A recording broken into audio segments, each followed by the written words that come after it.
I could pick you out of the crowd, so make sure you've done it. Yeah? Okay.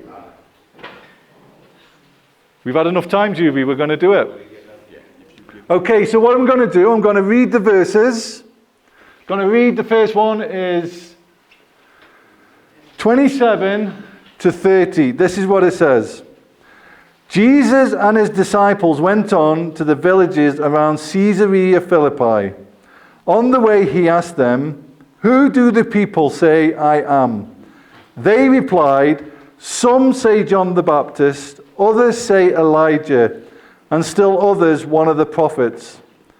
"But what about you?" he asked. "Who do you say I am?" Peter answered, "You are the Messiah." Jesus warned them not to tell anyone about him. Okay, so let's have some feedback. We're thinking about identity. Let's go. The two ladies there.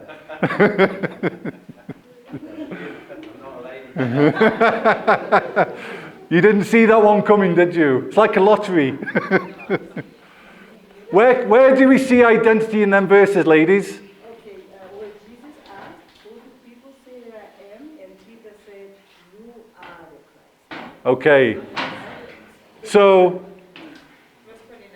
So Peter gets the identity of Jesus. So Peter says, "You are the Messiah."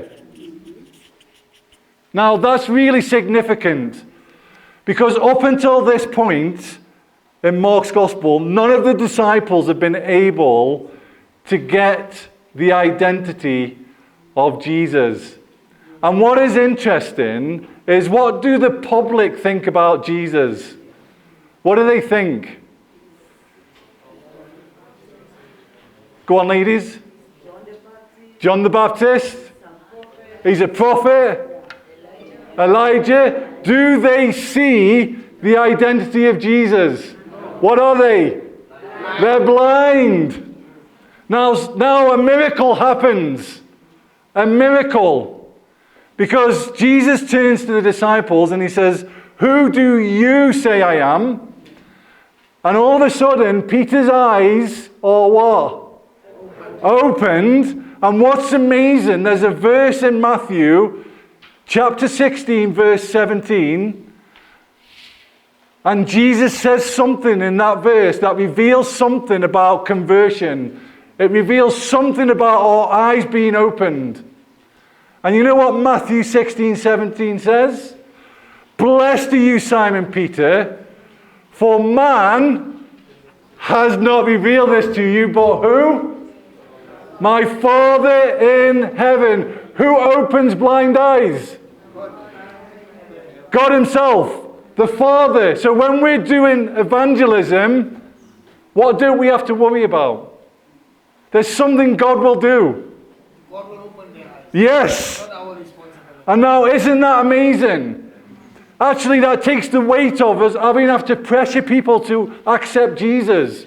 What we do is we sit down with Mark's Gospel, we're working through it, and what we're trusting is that God will open the eyes of the blind who cannot see who Jesus is.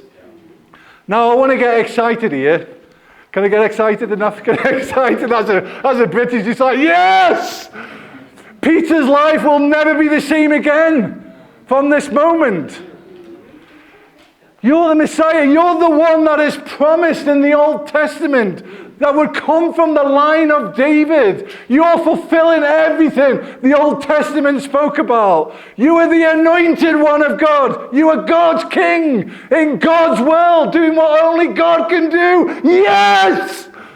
I've got it! That's why we go into prisons. Because getting the identity of Jesus is life-changing. When I was in prison 28 years ago, when God opened my eyes, my life was never the same again. It's a miracle. And that's what we're trusting God to do when we are taking them through the Gospel of Mark. He will do the opening of the eyes. He will do the work on their hearts. He will open our ears. And we're going to trust God to do that. It's God's sovereignty. He's in control. So we don't have to use underhanded techniques when it comes to evangelism. We let God do what he does. And what we do is faithfully open Mark's gospel and let Jesus come off the pages into the lives of those who are reading through it. I'm out of breath. Okay, I'm going to move on to mission. Right, who have we got? Let's go for 2 men this time, shall we? Have we got 2 men? We got 2 men together. We got 2 men at the back there. Okay, where do we see mission in verses 31 to 33? Okay.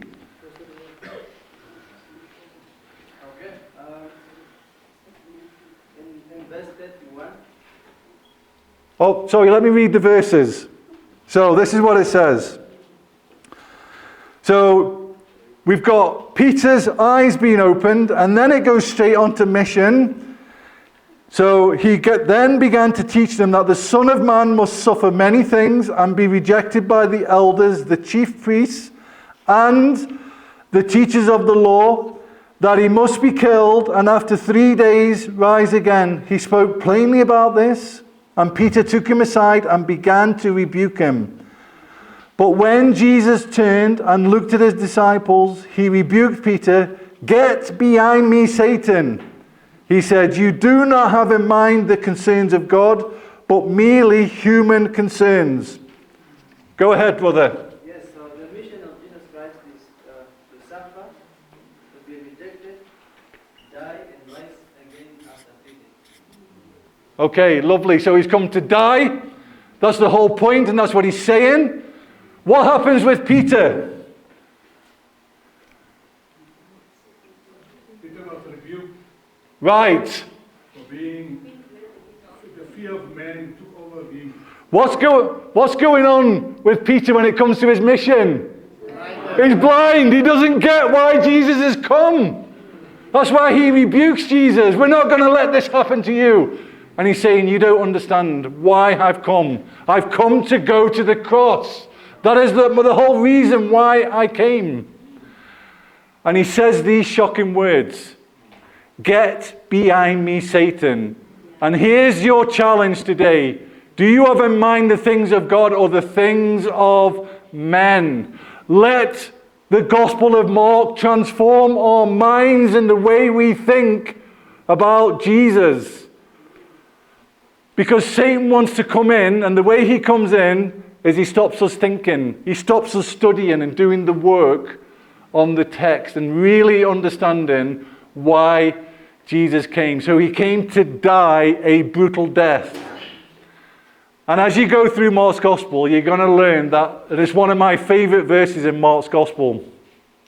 Jesus says, I haven't come to be served, but to serve and give my life as a what? A ransom, a payment. He has to die. There has to be a payment for our sin so that we can be reconciled back to God. It's the only way. That's why he came. So he came to die. Now, it is the hardest one. I think it's the hardest one to get or to put into practice. What do we learn about the call in verse 34? Who wants to have a go at this? Put your hand up. Here we go, the man at the front. So let me read the verse. Then he called the crowd to him along with his disciples and said, whoever wants to be my disciple must deny themselves, take up their cross, and follow me. What do we learn about the call? What do we learn about what it means to follow Jesus in that verse? Go on, brother. It's to deny ourselves. Okay, so Jesus is saying if you want to be a follower of mine, you must deny yourself. What else? Pick up your cross on a daily basis Pick up your cross. and then follow Jesus Christ. and follow Jesus. So here's the question. How are we doing? Apostle Paul also reminds us in Romans that Let's just stay with Mark. Stay with Mark. How are we doing?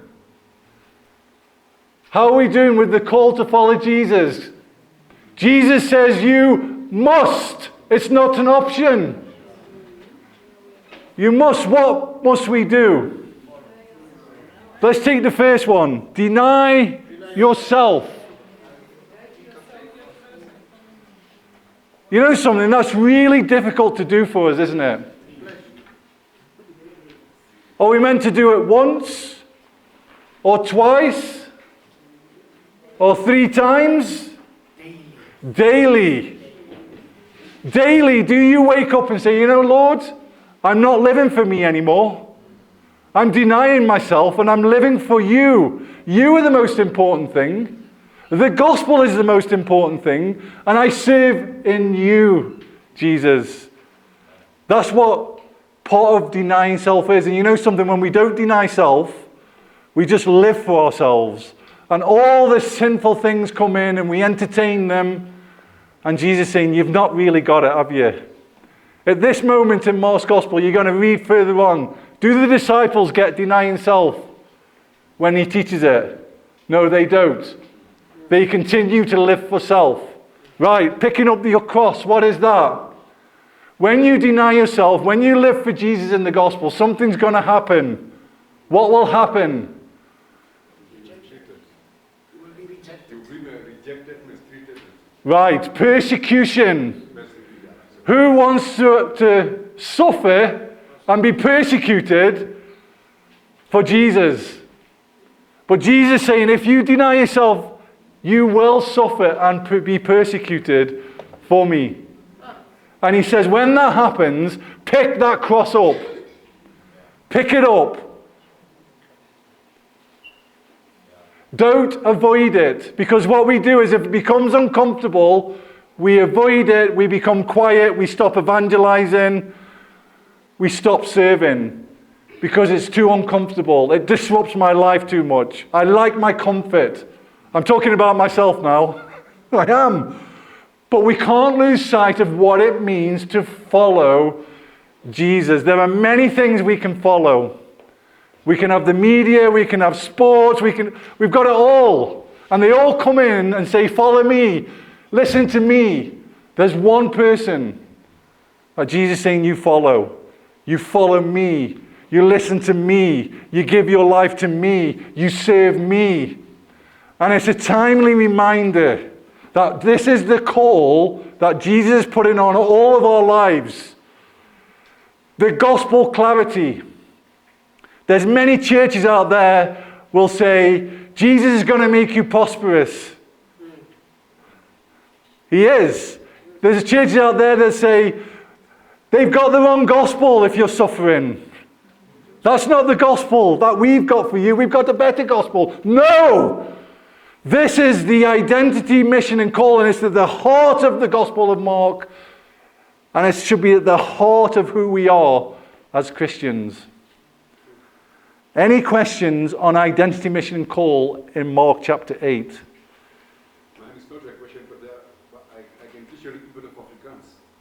Pardon? Mine is not a question, but I want to teach you a little bit of Afrikaans. Okay, we could do it in the break. No, it's related. Oh, with this? Yeah. We haven't got time for it now, but what do you want me to still do the next exercise? No. You want to come up now? Pardon? 10 minutes? Yes. Do you want to dig in Mark's Gospel more? The land of the brave? Yes! Let's dig in more to Mark's Gospel. Okay, I've got another exercise for you to do. I want you to read these verses, Mark chapter 10, verses 17 to 22. And I want you to ask this question. Does that person get identity? Does that person get mission? And does that person get the call? Then I want you to read Mark chapter 10, verses 46 to 52. And again, I want you to ask the same question. Does this person get identity? Does he get mission? And does he get call? Do you think you can do it in 7 minutes? Yes? I'll give you 7 minutes.